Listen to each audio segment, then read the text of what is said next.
So I hold here a first piece of visionary gem art that I did with Glendera from San Francisco in 1949, and it gets the theme of a temple that comes out of the rocks of the crystal, and with the reflection on each side, you don't know what the real temple is.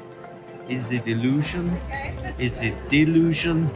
But we have so many major religions in this world, and everybody claims for him the real one. The only one that is the messenger between God, the invisible world, the higher world, and us. So we kind of provoke this image, and you can turn it whenever you turn it around, you see the temple reflected as if the message of the goddesses are reflected in any religious temple that we go to pray, to get this connection to the higher self.